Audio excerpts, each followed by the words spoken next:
चालाक बंदर और लालची मगरमच्छ। एक घने जंगल में एक बड़ा सा आम का पेड़ था। उस पेड़ पर एक बंदर रहता था। वह हर रोज रसीले मीठे आम खाता, पेड़ की डालियों पर झूलता और खुशी खुशी गीत गाता। उसी पेड़ के नीचे एक नदी बहती थी। एक दिन एक मगरमच्छ नदी से निकलकर पेड़ के नीचे आया। वह थकाहारा और भूखा लग रहा था।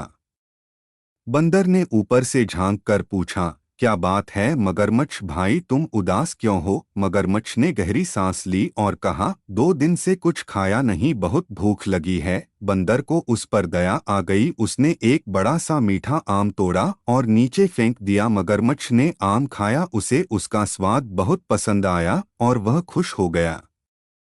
उस दिन के बाद मगरमच्छ हर रोज नदी से बाहर आता और बंदर उसे आम तोड़ कर देता। धीरे धीरे दोनों में गहरी दोस्ती हो गई। वे बातें करते, हंसते और अच्छा समय बिताते। एक दिन मगरमच्छ ने अपने घर जाकर अपनी पत्नी को बंदर के बारे में बताया। पत्नी ने आम चखा और कहा, वाह, ये तो बहुत मीठा है। अगर बंदर रोज ऐसा आम खाता है तो उसका दिल कितना मीठा होगा। मुझे बंदर का दिल खाना है।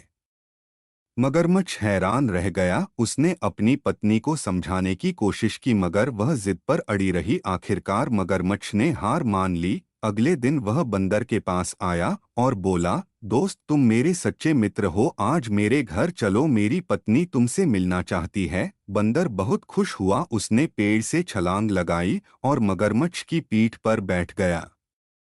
जब वे नदी के बीच में पहुंचे तो मगरमच्छ ने धीरे से कहा, दोस्त, मुझे माफ करना, मेरी पत्नी तुम्हारा दिल खाना चाहती है, इसलिए मैं तुम्हें ले जा रहा हूँ। बंदर चौंक गया, लेकिन वह बहुत चालाक था। उसने तुरंत कहा, अरे दोस्त, तुमने पहले क्यों नहीं बताया? मेरा दिल तो मैंने पेड़ पर ही छोड़ दिया है। अगर दिल चाहिए तो पहले वापस चलो। मगरमच्छ ने सोचा बंदर सच कह रहा है। वह वापस पेड़ के पास आया। जैसे ही बंदर पेड़ पर चढ़ा वह जोर जोर से हंसने लगा और बोला, ओ मूर्ख